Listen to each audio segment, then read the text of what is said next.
नियमित करदात्यांना सवलतीसाठी शासनाकडे पाठपुरावा करणार आमदार राजेंद्र पाटील यड्रावकर. शासनाने थकीत कर वसुलीसाठी ग्रामपंचायतीमध्ये सवलतीची योजना जाहीर केली. मात्र यामुळे नियमित कर भरणाऱ्या नागरिकांच्यावर अन्यायाची भावना आहे. यासाठी नियमित करदात्यांना सवलत देण्याबाबत ग्रामविकास विभागाकडे पाठपुरावा करणार असल्याची ग्वाही आमदार राजेंद्र पाटील यड्रावकर यांनी नरसिंहवाडी येथे दिली. दत्तराज आघाडीच्या वतीने लाक्षणिक उपोषणस्थळी ते बोलत होते. थकीत करावर 50% सवलतीप्रमाणे नियमित करदात्यांना सवलत देण्याच्या मागणीसह शासनाचे लक्ष वेधण्यासाठी नरसिंहवाडीत लाक्षणिक उपोषण करण्यात आले. यावेळी आमदार यड्रावकर यांनी उपोषणस्थळी भेट देत प्रशासनाला सूचना दिल्या.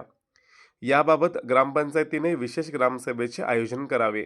या ठरावासह नियमित करदात्यांसाठी सवलतीच्या मागणीचे पत्र ग्रामविकास विभागाकडे देणार असल्याचे त्यांनी सांगितले. आंदोलनाचे निमंत्रक संजय शिर्टीकर यांनी सर्व मागण्या स्पष्ट केल्या.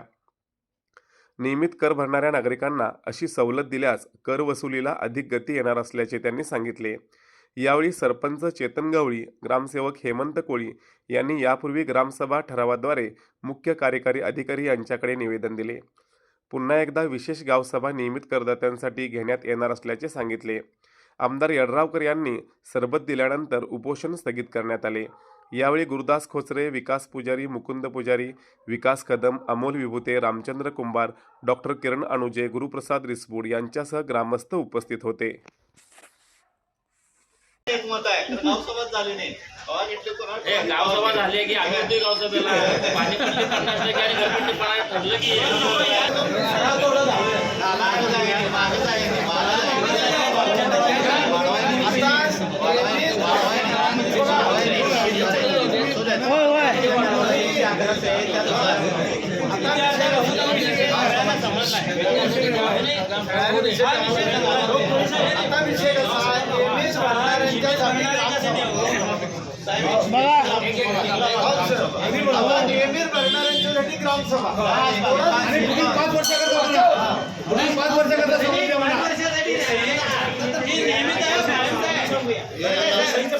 एकदा सांगा कोणतं काय म्हणायचे 5 वर्षाचा म्हणा, 10 वर्षासाठी म्हणा, काय म्हणायचं ना, एक गाव सभेत एकच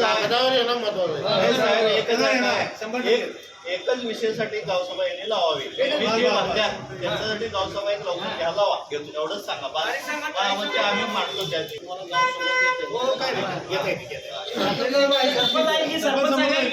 नंतर 2 दिवसांनी चर्चा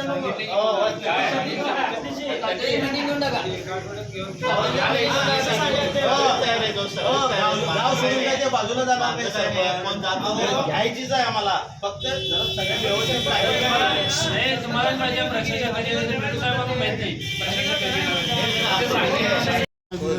हे उपोषण नाही, 1 दिवसाचं ही धरणं आंदोलन आहे. त्यामुळं सोडायचा आणि धरायचा प्रश्न राहत नाही. विषय असा आहे की हे राज्य शासनानं एकंदरीत या ग्रामपंचायतीच्या कराची जी थकबाकी जी वाढलेली आहे त्यासाठी म्हणून राज्य शासनाने योजना 50% सवलत देऊन त्यांचं भरून घ्यावं. कारण अनेक वर्ष 10-10 वर्ष 15-15 वर्ष काही लोकांच्या थकबाकी राहील. त्यामुळं शासनाने योजना काढली. पण ही योजना करत असताना दुसरी बाजू अशी आहे की जी माणसं आजपर्यंत रेग्युलर प्रामाणिकपणे कुठेही बाहेरनं कर्ज पैसे उपलब्ध होते हे कुठल्याही परिस्थितीत वेळेवर शासनाचा जो कर भरणार आहे त्या लोकांच्यावर ह्याच्यामुळं अन्याय होतो ही खरं आपल्याला ही वस्तुस्थिती आहे. आणि त्यामुळं या लोकांची मागणी असेल की जर अशीच जर पद्धत राहिली तर भविष्य काळामध्ये जे रेग्युलर भरणारे जे वेळेत भरणारे जे लोक आहेत ते सुद्धा मग उद्या भविष्यात ते थकीत ठेवतील आणि त्याचा परिणाम हा सगळा एकंदरीत ग्रामपंचायत. नरसिंहवाडीमध्ये नियमित करदात्यांना करामध्ये सवलत मिळण्यासाठी या ठिकाणी आज जे धरणे आंदोलन पुकारण्यात आले होते या ठिकाणी आमदारांनी व BDO साहेबांनी भेट दिली आणि निश्चितपणानं गावसभेत जे ठराव घेऊन कर सवलतीबद्दल निर्णय करण्यासाठी गावसभा बोलवावी व गावाला या सगळ्या प्रकरणामध्ये विश्वासात घ्यावं अशा पद्धतीच्या सूचना दिल्या व शासनाकडे हा प्रस्ताव पाठवून निश्चितपणे यावर पॉझिटिव्ह निर्णय घेण्याचे आश्वासन या ठिकाणी आमदारांनी दिलं.